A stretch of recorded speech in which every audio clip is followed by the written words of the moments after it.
Students, how are you. आज की हिंदी कक्षा में आप सबका स्वागत है।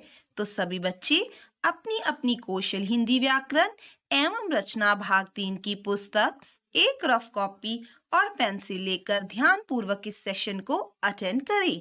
हमारा आज का टॉपिक है पाठ नंबर 9, क्रिया यानी कि वर्ब। तो बच्चों, क्रिया पढ़ाने का हमारा उद्देश्य यह है कि हमें काम बताने वाले शब्दों की पहचान हो जाए। तो चलिए सबसे पहले चित्रों द्वारा इसे समझते हैं। पहला चित्र देखिए, माही स्कूल जा रही है। तो बच्चों, इस वाक्य में माही क्या कर रही है? स्कूल जाने का काम कर रही है। जा रही है काम बताने वाले शब्द हैं, यानी क्रिया शब्द हैं, और यह माही द्वारा किया जा रहा है। अगला चित्र देखिए, बारिश हो रही है। तो बच्चों, इस वाक्य में हो रही है क्रिया शब्द हैं, और इस वाक्य में बारिश होने का काम स्वयं हो रहा है। अगला चित्र देखिए, मोनिका लिख रही है। तो बच्चों, मोनिका क्या कर रही है? लिखने का काम कर रही है, इसलिए लिख रही है क्रिया शब्द हैं। तो बेटा, इन चित्रों में कौन कौन से काम हो रहे हैं? जाना, होना, लिखना, ये सभी क्रिया शब्द हैं। अब हम बुक पर चलते हैं। सभी बच्चे अपनी पुस्तक का पेज नंबर 47 निकाल लीजिए। पाठ नंबर 9, क्रिया यानी वर्ब। तो चलिए सबसे पहले हम बुक में दिए गए क्रिया के कुछ अन्य उदाहरण पढ़ते हैं, जैसे हंसना, खेलना, पढ़ना, होना, नाचना, रोना, काटना आदि। अब हम इसकी परिभाषा पढ़ते हैं। वह शब्द जो किसी काम का करना या होना प्रकट करते हों, यानी कि बताते हों, उन्हें क्रिया शब्द कहते हैं। चलिए बच्चों, अब हम क्रिया के भेदों के बारे में जानेंगे। क्रिया के भेद यानी कि टाइप्स। क्रिया मुख्य रूप से 2 प्रकार की होती है। पहली सकर्मक क्रिया, स क म के ऊपर रेफ क, सकर्मक क्रिया। नंबर 2 अकर्मक क्रिया, अ क म के ऊपर रेफ क, अकर्मक क्रिया। तो चलिए सबसे पहले हम इसके पहले भेद को डिस्कस करेंगे। पहला भेद है सकर्मक क्रिया। सकर्मक का अर्थ होता है कर्म के साथ।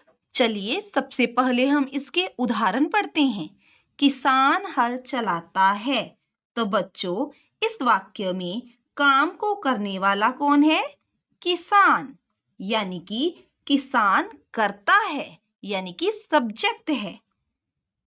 चलाता है क्रिया है, यानी कि वर्ब है। तो बच्चों, इस वाक्य के साथ हम क्या लगाकर प्रश्न करते हैं? किसान क्या चला रहा है? हल। तो बच्चों, इस वाक्य को पढ़कर पता चला कि किसान हल चलाने का काम कर रहा है। यहाँ पर हल शब्द कर्म के रूप में आया है। अगला वाक्य देखिए, माँ खाना पकाती है।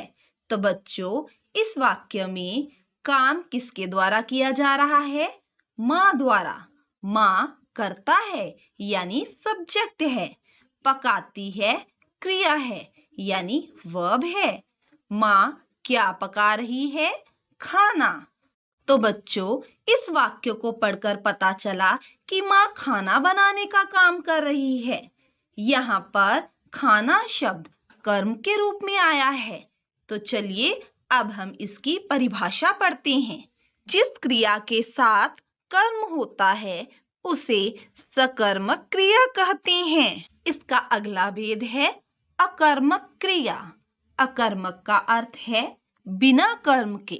तो चलिए इसके उदाहरण पढ़ते हैं। अमन तैर रहा है।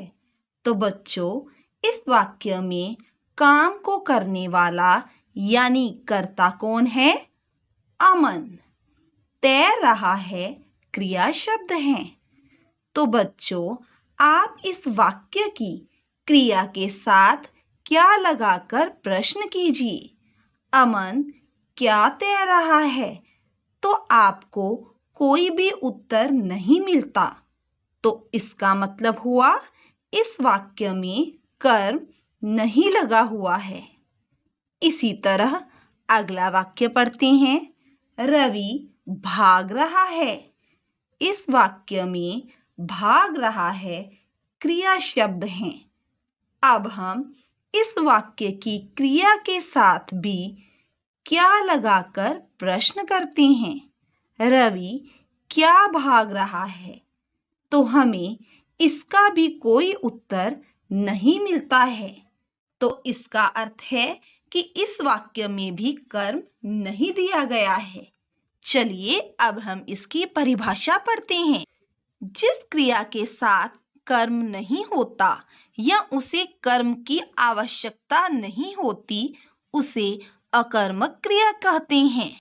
तो चलिए सभी बच्चे अपनी पुस्तक का नेक्स्ट पेज नंबर 48 निकाल लीजिए। सकर्मक और अकर्मक क्रिया में अंतर यानी डिफरेंस। तो बच्चों, मैंने आपको पहले ही बताया था कि जिस क्रिया के साथ कर्म लगा होता है वह सकर्मक क्रिया होती है। आइए इसके कुछ उदाहरण पढ़ते हैं।